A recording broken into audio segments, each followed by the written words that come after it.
Little pigs have big ears. There was a terrible upset in our household for a few months after my little brother Freeland was born. I don't remember the time of day, but it was wintry outside when Father walked into our warm kitchen. "Take the kids outside to the corrals," Mother told me flatly. "But it's cold outside," I said. "Even Freeland?" Lottie questioned. "No, not him. Put him on the bed. Now get your coats on. Get," Mother said angrily. "What'd we do?" I quizzed as I grabbed the quilt off the bed and slipped into a jacket. "Nothing. I need to talk to your father," came her grouchy reply. As we scurried to the semi-warmth of the lean-to, where the cow was munching contentedly on the hay, we heard Mother yelling, "How could you?" We huddled together and shook with fear we couldn't name. "I wonder why Mother's so mad," Lottie said. "She's sad?" Lorene said as she automatically placed her thumb in her mouth for comfort. "Something's really wrong," I said quietly, as if Mother and Father might hear us. It seemed like it went on forever. Night began to fall. The chill settled into our bodies when Mother came out to rescue us from shivering to death. None of us let out a peep as we entered the welcoming, stove-warmed kitchen. Mother quickly broke off pieces of bread, placed some jam on them, and poured cups of milk for each of us. It was quiet. In a room where normally the chatter of us kids was abundant, crickets chirped noisily and the quiet was almost eerie. It wasn't until Merle and Lorene had drifted off to sleep that we dared to whisper our fears to each other. "Mother's been sad since she got the mail. Something's really upset her," Lottie said. "I didn't have to milk the cow," I replied. "Mother milked it, was fussing under her breath the whole time. Something's really ailing her. And Father, his eyes were full of anger when he walked in," Lottie said. I agreed. "Like he's been caught in a lie or something." One afternoon, when Mother had walked up to the store, I slipped my hand into the machine drawer that held my mother's precious scissors.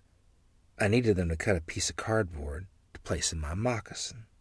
And there in the drawer, I spied what appeared to be a well-worn letter. It was teardrop-stained, all over it. Curiosity got the best of me, and I began to read. It was from a lady from the Delta area.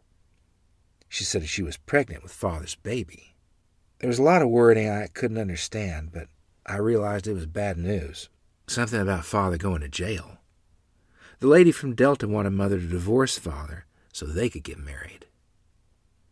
A month or so later, a man showed up at the house.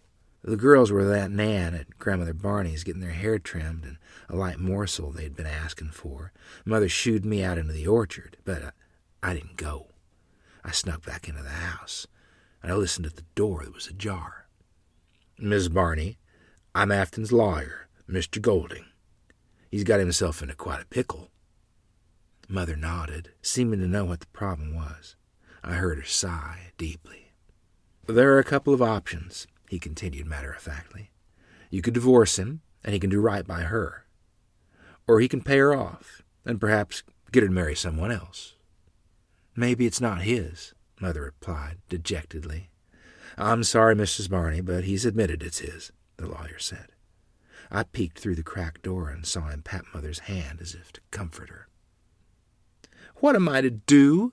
What am I to do?" Mother blurted out. "I have 5 children to care for. What am I to do?" "That's up to you and Afton," he said. And then he placed his hat on his head and he quickly exited our little frame house, leaving behind the sorrow he'd left behind for us. Later, many months later, I came across a letter that a baby boy had been born. Not much else was in that letter. Having heard what I'd heard, knowing what I knew I wasn't supposed to know, I waited and waited for repercussions. Yet life seemed to go on as usual. Footnote: George Howard Barker was born 20th of May, 1925, in Santaquin, Utah. The moon was a waning crescent. I'm in love with someone who doesn't love me, and that's why I'm bluer than blue. Wasting my time, wasting my love on you. Just you